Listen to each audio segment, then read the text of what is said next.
8 wins, 8 losses, but this is not your Cincinnati Reds from last year. A year ago, we were buried in April, but this year, we're balanced, we're battling, and finally getting healthy. Today, we're breaking down which actually is driving this turnaround. And spoiler, it's not the hitting. The pitching's been nasty. Lodolo's dealing, Green's flashing ace potential, and the bullpen is shockingly solid. The offense, though, still searching for consistency, and Kyler, it's about to get complicated. Yeah, well, that's definitely because of McLain and Hayes coming back today. So who gets the boot? We'll break down who's going to be heading to Louisville, why it won't be as easy as you think, and how it could shake up the roster chemistry moving forward. Yeah, and look, if the bats don't wake up soon, we've got trade targets to go over today, free agents, and a few sneaky guys the Reds could pull up from the farm to really help us make that push deep into the summer. And listen, all of that plus StatCast deep dives and why CS's launch angle, Kyler, might be the issue, not to mention his injury that might be keeping him off the field sooner rather than later. It's been killing rallies. Yeah, it's April 15th. Reds are sitting at 500, and we got a lot to talk about. Yeah, guys, this is Reds Access.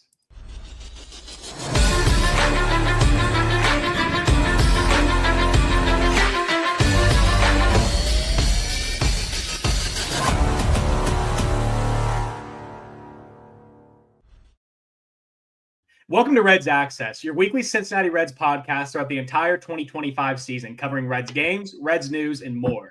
If you're a Reds fan like Kyler or myself, subscribe to us here on YouTube publicly and be entered into a contest to win an authentic Reds MLB shop hat and a $20 Skyline gift card. Also, remember to follow us across social media platforms, most places at Reds Access, Instagram Reds _Access, and TikTok Reds Access Official. We're your hosts, Colin Arter and Kyler Osterberger.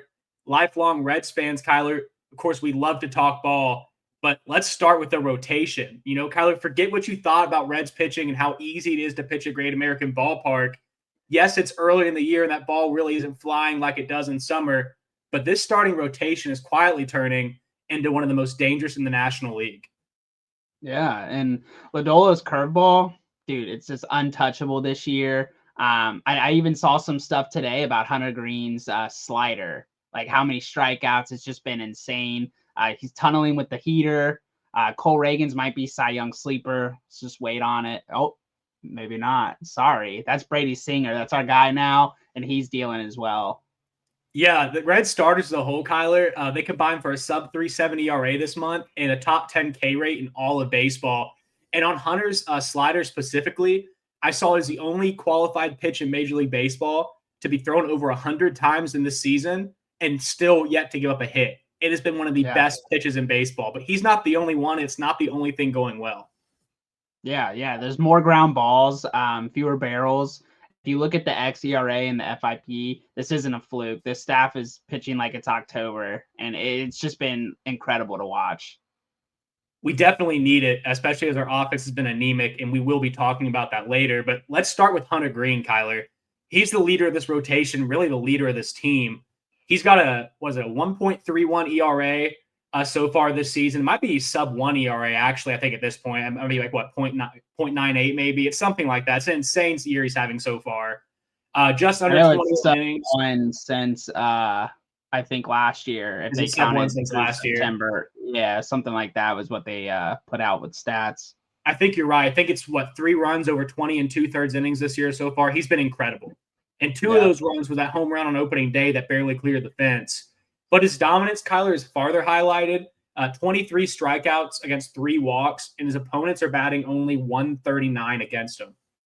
Yeah, those are Cy Young numbers. He has been incredible. I'm just glad to be able to watch him go out there, just doing incredible things. Fastball, I think he's hit over 100, the most out of any pitcher in the MLB this year so far. And then I saw the slider stat that you also dropped. Just those are insane numbers for a pitcher. I know for a fact that he's averaging the highest fastball velocity of any starting pitcher this season. It's like 99.2 or something. It's insane. And then what's funny is I saw today they updated the odds. He's still behind the race on the Cy Young to Paul Skeens. I don't know what they've seen from Paul Skeens this year, but I've not seen it out of Hunter Green. And what I mean that is I mean that in a good way, Kyler. Hunter Green's been dominant. Skeens has struggled at times. And No, I agree. yeah, but I think there's a lot of hype behind Skeens too. yeah, Just because of the awards last year, and I mean, he's a big name, but I agree with you. Green has just been insane this season. it's been incredible and really right up his tail. And of course, giving up 2 runs and 4 1/3 this today, I think was the final line for Nick Lodolo. Or 4 runs and 4 1/3. 2 2-run home runs from the same guy doesn't give you any favors. But before this game, when we calculated these stats, Lodolo right behind him, Kyler, boasting 0.96 ERA, 0.7 WHIP across 18 2/3. He's had really awesome control, only walking 1 hitter, which has been a huge issue for Nick Lodolo at times, while only striking out 8 batters, though. Yeah, he's getting the ball in play a lot. We kind of talked about it, I think, in a past episode that he's been very crafty, not really putting up big strikeout numbers, but he's getting the ball in play, weak contact, infield's making outs, outfield's making outs, and just getting in and out of innings. So that's what you need, though. You don't need a guy up there to throw all strikeouts. We just need to get through innings without giving up runs and win games. It's just so different than the Nick Lodolo that I'm used to, I guess. I'm used to the dominant, big, old sweeping curveball and the – but when I say I'm used to that, Kyler, I mean I'm used to rookie year Nick Lodolo. And if you look back the last few years, maybe it just wasn't working for him. I mean, he was really struggling at times last year and especially the year before. I know he wasn't really healthy. He had blister issues and stuff. But looking back, maybe this is what we need and maybe this is who he is most successful as. Yeah. Just if getting the ball in play, just weak contact, getting the outs. I mean, obviously you want someone up to go out there and just strike everybody out. I mean, that's like a perfect story for you, but you can still be dominant, just not giving up runs and winning games. You know what I mean? No, I totally agree. And, let's look at some of the Reds' other pitchers.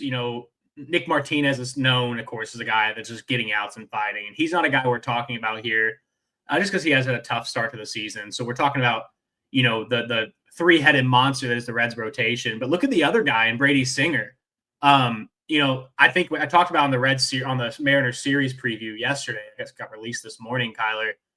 We have a 3-headed monster in this rotation. It is absolutely incredible. And Brady Singer brings up the rear of that from the 4 spot in the rotation.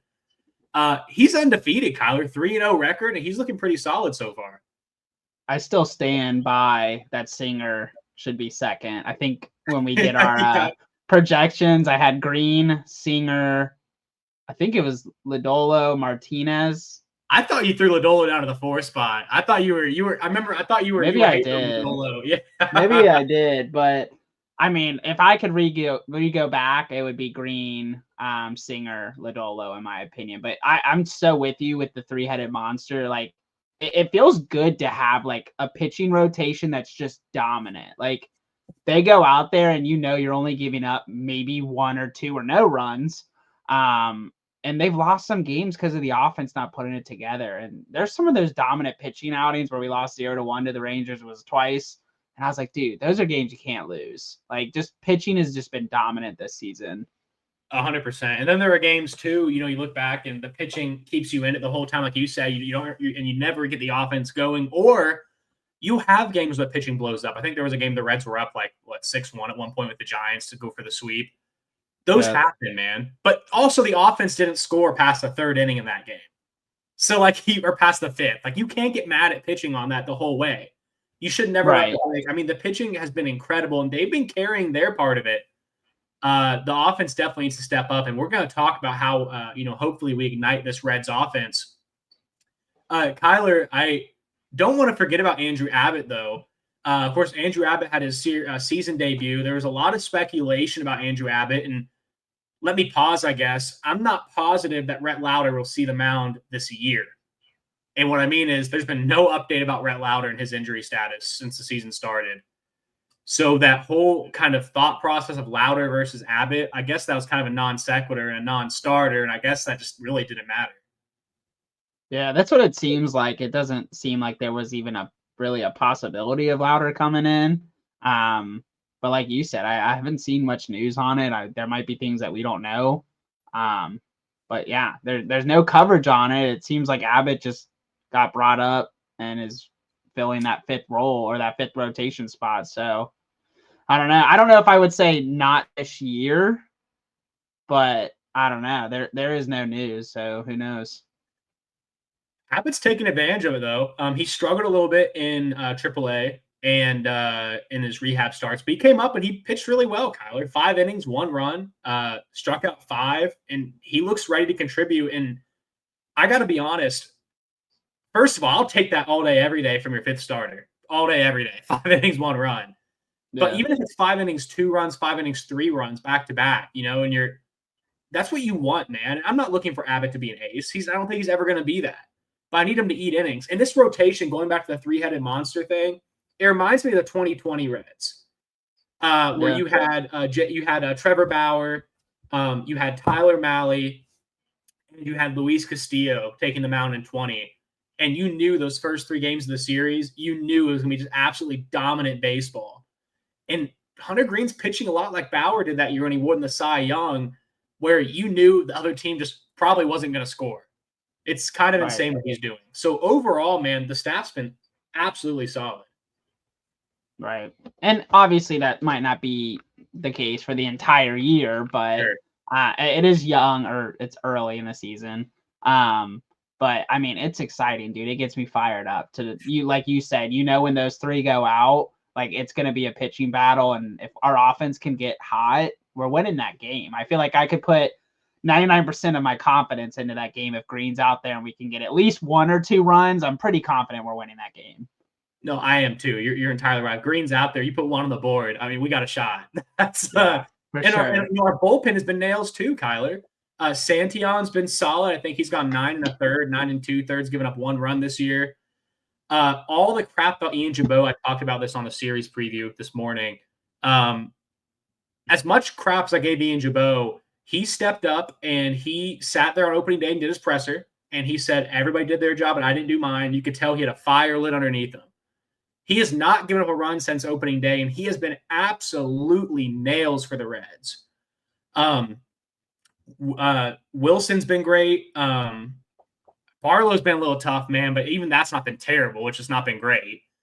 Pagan's been really impressive. Tito likes Pagan too. Yeah, Tito loves Pagan. You can tell. And he likes Pagan so much that Pagan might stay the closer.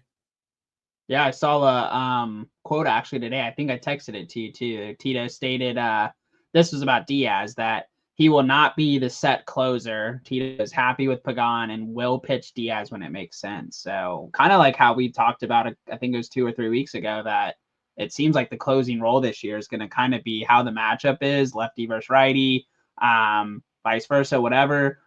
Or whoever's just looking good or feeling good. It doesn't seem like Diaz has that locked closer spot like he used to.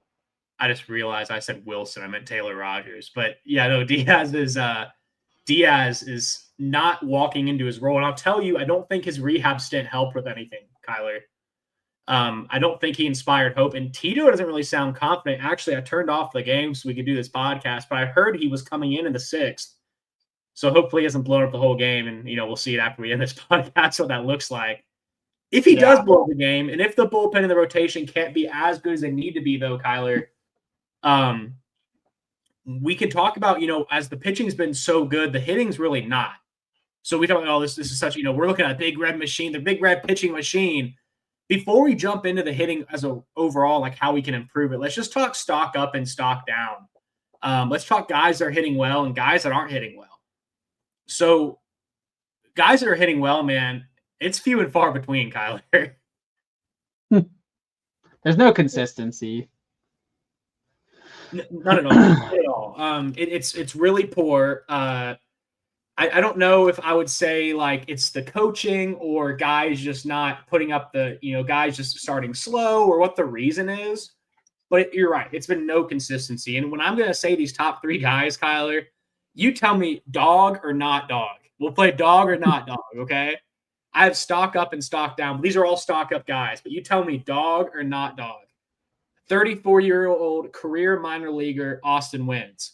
Not dog. Not dog. 158 OPS plus. That is second highest on the team. That actually might be high. Definitely not dog. Highest. I think that is highest now because Trevino's. I'm pretty sure we were just a couple weeks ago talking crap about wins coming up and being the backup behind Trevino. And we're like, dude, what?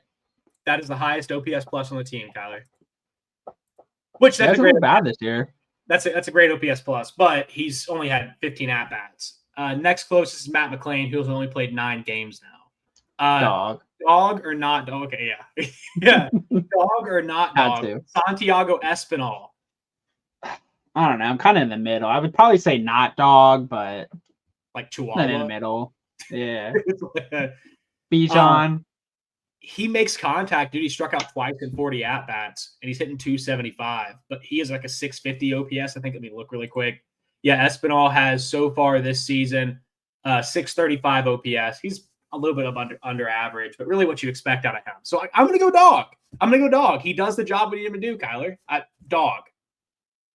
But if you're answering it before the season, I'm answering these like before the season. Like if you were just to throw this name out, I had no knowledge of how the Reds are doing. Okay. I'm doing it that way. That would be a not dog, in my opinion. Noelvi Marte. Not dog, but that's just because I know he's been struggling in the minors and all that. But yeah, I want to say not dog, man. But at the same time, I really liked what I saw. I know you're going before the season, but in a short time up here, I really liked what I saw. So he struck out 0 times. He only went 1 for 7, I think. But put the bat on the ball. He was really great defensively, which is a huge step for Marte because last year he wasn't hitting and he was making like an error a game, it felt like. But yeah, let's go not dog, right? So 2 not dogs and a sort of dog. And half dog. Those are half dog. A beanie weenie, so to speak. Yeah. Cat dog. Yeah, right on. From those 3 guys. So that's stock up. Those are guys that like, oh man, let's talk stock down. There's some big names on this list. There's expensive names on this list, notably Jeimer Candelario, who's really struggling, Kyler. But then there's some other names that you might not expect to see on here. Yeah. We have CES. 36 OPS, obviously. 36 OPS plus this year, Kyler. Tough. Yeah, pretty struggling. We got Steer, but we kind of discussed that in I think it was last week that he's not healthy, and they're just kind of shoving him in DH and holes, and like he should not be playing. He should be on the IL. I saw on Twitter, man, shouldn't at some point his agent step in and talk to him and say like, hey, dude, you're hurting the numbers on the back of the baseball card more than you're helping the team. Like, you need to say you're hurting yourself. Yeah, he's hurting the paycheck he's going to get is what he's doing. Yeah, because if this is kind of like a stretched out thing, and I'm not saying the whole year, but your first 2 months and you're struggling this bad, it's going to be a really big hole you're trying to dig yourself out of. Yeah. And the last name, Kyler, may be surprising a little bit. Can't look. You don't agree on here. I put Ellie De La Cruz on this list for stock down. Ellie De La Cruz did a grand slam yesterday. He has 17 RBIs. 2 days ago, rather, he had a grand slam. He's been good. He's just not been as good as we've needed him to be. 712 OPS, 95 OPS plus, 20 strikeouts, and 67 at-bats. I'm seeing Ellie De La Cruz from 2 years ago right now. I was just going to say, it looks like 23 De La Cruz when he came up, where like playing like a rookie, like really hot, crazy game, and then bad for 5. And then really hot, makes a crazy play, hits a grand slam, then cold for 7 games. Like I got to see his step. You can't be that. Yep. I have to see him take a step, man. And hopefully he was an MVP candidate. Like, you can't play like that. Well, more early in the year. I mean, who knows? Maybe he will be by the end of the year. But McLain in the 2 hole, Hayes in the 4 or 5 hole. I don't know. I guess they're going to keep Lux in the 4 hole for some reason. Man. Not even a power hitter. Yeah. Guys hit like 11 home runs a year. He's sitting here. But hopefully it gives a little bit of protection to De La Cruz. And makes them pitch to him a little bit. And you hope it does, right? And so maybe De La Cruz comes around. But I wasn't putting him there to say he's like doing poorly. It's just from the expectations I had from him this year, Kyler, I expected more. Well, he's like the Apple stock. Like, you know what I mean? Like, just good stock. Everyone trusts in it, and it's just not performing this year. And it's kind of worrisome. But like you said, it's not that he's performing bad. We just think he's not playing where he should be. The level he should be playing right now, he's just not there. Yeah, I mean, it is so early in the year, Kyler. I mean, I can't imagine this continues throughout the whole year, especially when, as we get healthy. So we'll wait and see what happens with De La Cruz. Maybe he'll make his way pretty early off this list. But as of right now, I've not been super impressed. But it is so early. And if you're a Reds fan, you're used to 3-22 starts in 2023. And, we're the king franchise of, it wins in April, Kyler. They don't matter. And you can sit there and talk about that all you want, but at the end of the day, the reinforcements we're getting in April do, and the team we're putting together. Yeah. So today the Reds, obviously, they got back some major pieces, and we needed it, obviously, right now. So Diaz, we're hoping he kind of reclaims the ninth. I know we kind of talked about Pagan and him maybe sharing that closer role. Hayes is coming back. I'm hoping he can bring that bat, make some contact, provide some good defense. I know that our outfield, we've discussed it many times, that it's one of the struggle points of our fielding. So to say the least, yeah. And he looked pretty good in AAA recently. A couple games ago, I think he threw out some dude at was it second or third, just hosed him from right field. Yeah, I didn't see that, but I saw he had 2 hits and 4 RBIs already today. I think it was 2 or 3 nights ago. He hosed someone. I can't remember if it was at third or second. I think it was second. It was. It was trying to stretch into a double and hosed him from right field.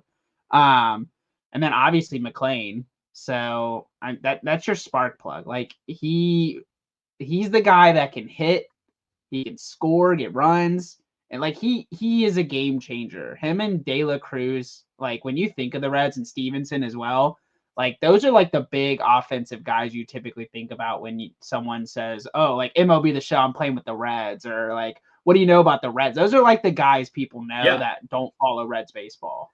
Well, let's talk about, I mean, you said Stevenson, Kyler. That's a huge point right there. And he's supposed to be starting his rehab stint, all goes well, next Tuesday.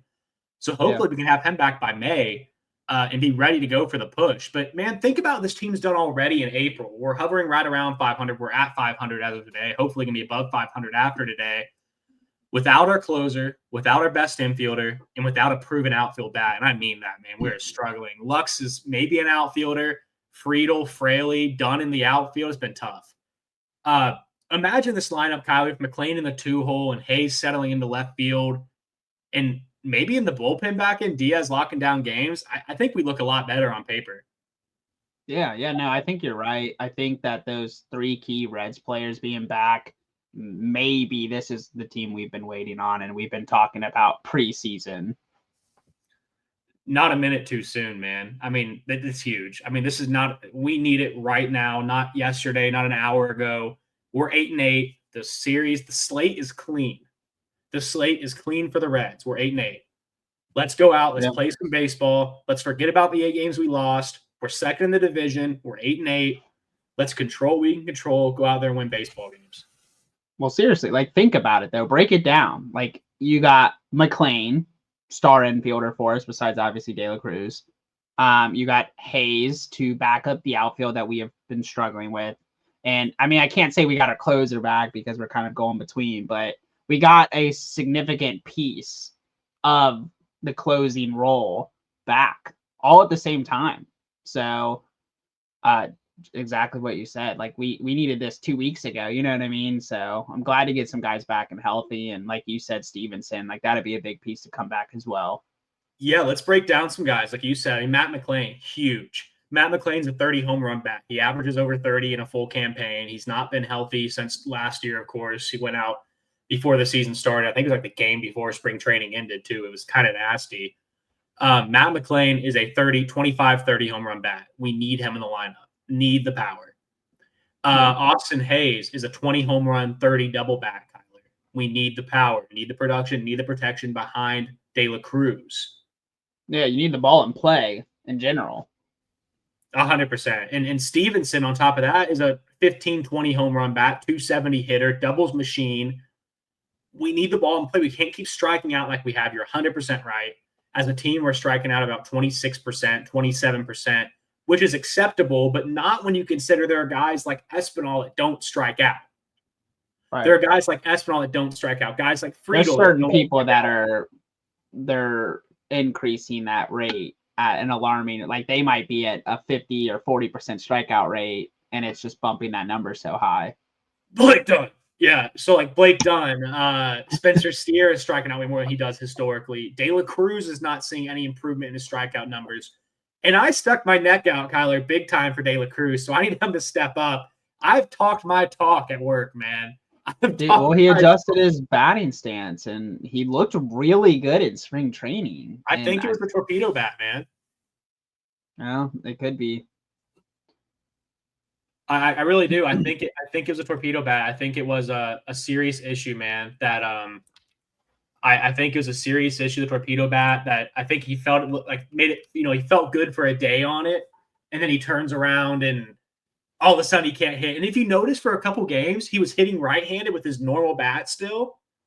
I don't know if you saw that. He was using a torpedo bat from the left side, and his normal bat might be a comfort thing that he. Well, I don't know what's comfortable about his right-handed hitting. Let's talk about his right-handed hitting this year. Since we're going to talk about comfort from Ellie De La Cruz. Ellie De La Cruz splits. Let's see, 2025 batting splits. So from versus righties, he's hitting 290, Kyler. Versus lefties, he's hitting 160. He has struck out he strikes out less from the left side than he does the right side. But comfort-wise, he's just continually been not a great player from the right-handed batter's box. And you got to see that change. But there were some moves, Kyle, that came with that. One move in particular surprised me.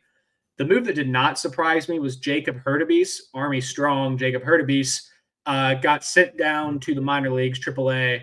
Right, I salute him goodbye. 10 at-bats, 1 hit, 7. I believe he walked twice, but got hit by a pitch. He's just not a big league ball player, man, and he needed to be gone. Everybody knew he was going to be gone. But the second one surprised me. I'll let you take it. No, I was just going to say the second one surprised me. Noelvi Marte. That just surprised me. Yeah, it surprised me as well. I think we kind of talked about it a little bit before we hopped on here, and just not expecting that move. I guess explanation would be is maybe they want him to kind of build maybe some more confidence, play a little bit more in AAA, and then bring him back. I don't know, but yeah, it surprised me as well. I didn't think that was going to be the option they went with. If you want him to get at bats, why'd you ever pull him up? Like, what is that? Or what was it, 2 days or 3 days? It was a week, and he played for 3 games of a week. And one of those games, he was a defensive replacement. Sorry, I meant games. Sorry, not days. I meant games. Yeah, it's just insane. But that's not really shocked me. And I made some comments on Twitter on my, not on the Reds Access Twitter, but on my Twitter. Basically, what I said is this is a unserious organization in more words, probably. Like it was what an unserious. 13 words. Yeah. It might have been my 13th reason, but yeah, it's why, man. But I get it. I get why Marte was sent down, but we still have to fix the offense, man. We still have to fix the offense. Let's talk about it. Let's talk about the offense. Yeah. So Kyler, 4 runs a game, bottom 5 in the league in OPS. I think we're actually second worst in the league right now, maybe third worst. It's a lineup of talent. Right? Yeah, it's the Pirates behind us. There might be somebody else in OPS behind us, but on average, it's only the Pirates behind us. We have a lineup with talent, man, but it's one that just really can't seem to string it together. Yeah, no, for real. And it being April 15th, the Reds offense just looks like it's like in neutral. Like we can't find drive. Maybe we got to reverse a little bit. It's just kind of stuck in between drive and reverse. I don't think we can put it together. Then we do. Then we don't. I like don't understand. And we've had this frustration. We've been talking about it. But obviously McLain's back. I'm hoping that might kind of get us out of neutral. Hayes is back. But outside of Ellie and Wins, it's been cold, and we kind of just discussed about De La Cruz isn't hitting like we want him to, but he's still not bad this season. But yeah, just the offense has been so cold So here's my question. Like, what do we do? How do we fix it? Man, I'll start your question with a question on mine. I mean, do you bet on the kids? Do you bet on the young players? Sal Stewart's raking in Chattanooga. Noelvi Marte, of course, he's back, but his clock's ticking as a prospect. He's only 23, but you can't keep him down there forever, man. I mean, he's hitting the cover off the ball. He looks, maybe he got the yips a little bit of the steroids, but he's back. Tyler Callihan's been sneaky hot to start the year. And don't forget Willie Beeman, man. Don't forget Willie Beeman. I don't want to hear every week. Terry Francona is a Willie Beeman hater. And let me tell you why. He said, yeah, all right, we'll give him some at-bats. Here's Justin Verlander with the nastiest curveball in the game and the best command in Major League Baseball. Throw him out there. About to call David Bell right now and bring him back. I bet he's smiling, man. I bet he's smiling there, wherever he is. But seriously, I mean, so Benson is an early kind of option bat. Does have upside. So do you go Stewart, Callihan, Marte, Benson? Do you bet on the kids? Do you go bold? Jesus Sánchez wasting away in Miami. Robert Jr. with the White Sox might be the biggest name on the block. I know we were kind of having those conversations before the season. I think maybe even in spring training a little bit about trade, what that looks like. We even kind of made the joke on here about would you trade away a bunch of prospects? And like, I don't know. I feel like I'm kind of getting desperate here. I feel like a little desperate X where I'm about to send that risky text late at night, like, hey, like Cincinnati Reds uniform would look real good on you right now. You know what I mean? Like just the hitting, the off or the defense, the outfield. What's Joey Votto doing? yeah. You want to come out for one more year? Like, I don't know, JD Martinez. Like he's still unsigned, still dangerous, but also a veteran who can mash lefties. So I don't know. There's different options, but I think we might even need to look into making a trade. Maybe something to just kind of switch up the lineup. Nothing is like working in a sense. And my philosophy has always been, if it's not working, you need to change something. Like you won't see change unless you change. So I don't know. So the Reds as a team this season have been really pretty much as advertised in hitting. We're hitting 225 against righties, Kyler. We're hitting 137 against lefties. Our offense, we've scored 43 runs against righties. We've scored 16 runs against lefties. It has been as advertised, man. We've been terrible. And so the question is, how do you get better, right? And so we have to get better. And let's talk through some of the guys we talked about. So let's start with Luis Robert Jr. Lou Rob, man. All the talent in the world. He's only hitting 163 this year. It's so early in the year. You can't. I mean, half our team is hitting under 163. Right. He hit 38 home runs in 2023. Had a great year. Here's my issue with Luis Robert. I think he's Will Benson 1.0. He hit 38 home runs in 2023, but he strikes out a ton on breaking balls. StatCast, Kyler, 51% of his strikeouts were on breaking balls, but he saw the breaking ball only at a 31% clip, or the curveball at a 31% clip, compared to 50% on fastballs, and he still struck out over half the time on the curveball. He cannot hit the curveball. And maybe it's not that he's just unhealthy. Maybe it's the team just hasn't the league's figured him out. Yeah, that's true. There's stats on top of stats. And as a hitter, I feel like you kind of have to adjust every year. Like you can't come in the season with the same mindset in hitting that you had the season before, because people have stats on you. People know what you're struggling with. People know you can't hit the curveball, for example. And yeah, you gotta readjust and come to the plate with a different mindset. 100%. And when you don't adjust, you end up like Will Benson. So you do have to adjust. And another guy that needs to adjust. I don't know. At this point, though, honestly, hear me out. I'd rather take a 180 hitter that hits 30 home runs a year in this lineup right now. Well, that's Will Benson. So it's Will Benson. Another guy, man, Jesus Sanchez, Marlins outfielder. He's hurt right now. Season debuts Tuesday. He was a name tossed around. ChatGPT threw me Jesus Sanchez as a prospect, or a potential kind of get in the outfield. I've seen some stuff on him. 98 OPS plus, but hit 18 home runs last year. Definitely on track to be a 20-plus home run guy. Probably a little more realistic to trade for than Luis Robert. I don't know, though. I mean, I don't really think a 98 OPS plus guy who's seen his actual stats kind of decrease year over year, or his production decrease outside of home runs, is kind of the answer to what we need. I agree. The other kind of asinine thing, Kyler, is that they said that we need to give up Hunter Green or Nick Lodolo. And this is, again, I was asking ChatGPT, I said, what do we need to do to make this trade? What do the Reds need to give up? And it said, the Reds have a lot of great pitching depth. I said, yeah, sure. Who? Chase Petty? Sure, okay. Andrew Abbott? Maybe. We have, I mean, what do we give up? Hunter Green. It says trade Hunter Green plus more prospects like Marte Arroyo or Sal Stewart, and you can get Luis Robert Jr.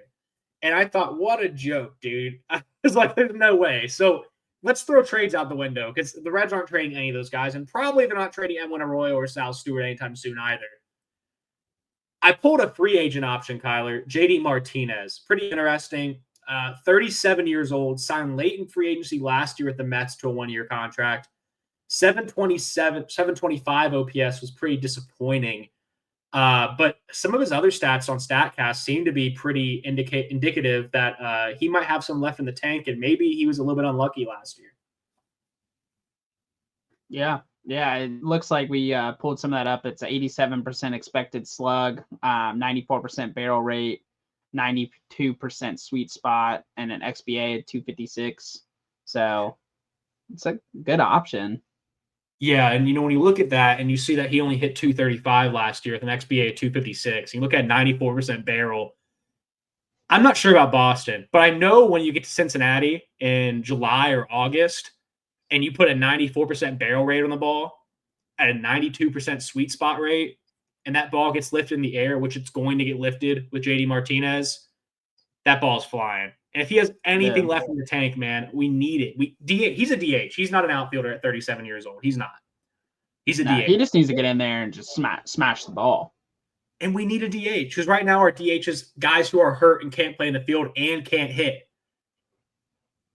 Mike Leake had better hitting seasons than our DHs did right now. Remember, Bronson Arroyo probably had better hitting seasons. Micah Owings, Michael Lorenzen. Don't be talking nothing about Bronson Arroyo. That dude could hit. Low key. He could hit for a pitcher. That's what I'm saying. No. Dontrell Willis. What's Dontrell Willis? Sign him back. Now? What's Dontrell Willis doing right now? Hey, Bronson Arroyo sings at my mom's clubhouse. They're part of like a golf clubhouse. I saw that. I'm about to go run him a contract up. Be like, hey, just be a DH for a year. What is the D train doing right now? We call it Dontrell. See what he's up to. Hit some bombers. Man, it's crazy. It really is. We're getting crazy in here right now. Yeah, for sure. So the Reds aren't spending any more money on a player. It's probably not happening. So JD Martinez is probably a pipe dream. The only way they spend money on him is if he decides he's a bad hitter, and then we'll spend $16 million a year on him. So what are the minor league options? Who are the young guys? I've got a couple, Kyler. We'll talk Sal Stewart, Benson, Callihan, and Marte. But why don't you start off here? Let's talk Sal Stewart. Yeah. So AA, but 1.132 OPS. He's averaged over 800 OPS in every level. I want to stop right there really quick. Man, just to put a comparison, his OPS is double our major league lineups OPS right now. So, say he's in AA, comes to AAA or MLB, maybe he cuts his production in half. He is still above half of our team in production. So, But continue. But just put that in perspective of kind of how good he is compared to our major league team right now. Right, yeah. And then plus, the stat lines, 375, 444, 688, and 36 at-bats with a career near 1-1 walk to strikeout. And that's huge, right? I mean, that's huge. So we talk about guys striking out. He's got a good eye, puts the bat on the ball, walks a lot too. He's got a pretty good number. I think it's like 160 walks to 180 strikeouts in parts of 3 seasons. So he's never had a full season healthy. And that's the only reason why he's not up here right now. But he looks like the real deal. Putting up an 800 plus OPS in every level, Kyler. I don't care if he gets 20 home runs. I care that he gets on base, and I care that he slugs 688. I just want him to score runs. Right, exactly. That's all we need.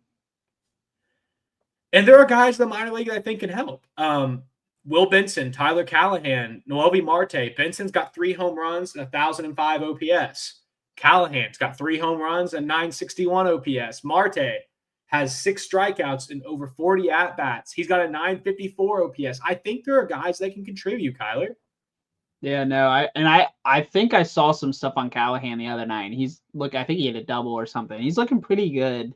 But yeah, I agree with you. Like, there is options that I feel like if this continues, we're gonna have to look at. Like, going right back to, you won't see change unless you change. Did you see Sal Stewart's walk-off grand slam? Maybe. I feel like I did, but I'm not sure. Was it recent, like a couple days ago? It was like 2 days ago. Yeah, it was a rocket. I feel like I did. It was insane. And so any of these guys, and I know they need more at-bats, and for Sal Stewart's case, if he wins Rookie of the Year, the Reds get an extra competitive pick in the draft. And so the odds are the Reds won't call him up because it's already probably too late in the year for him to – if he doesn't get called up till June, he's not going to win Rookie of the Year. And so if that's – I think he's a 2026 ETA. Dude, we're going to run Jamer Candelario out there and say we're competing.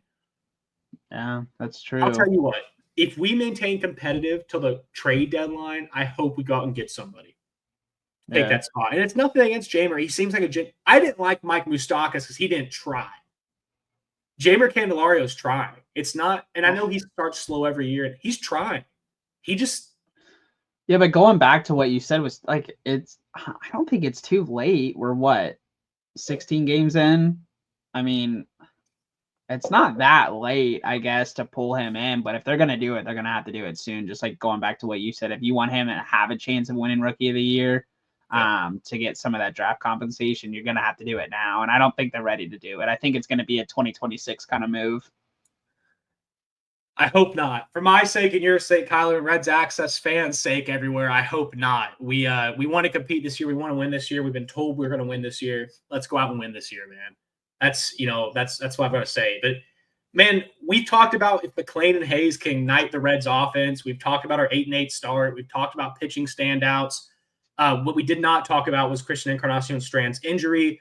But just to cover that really quick, they're saying hamstring back. He is in the lineup tonight. I believe he's over 3 right now.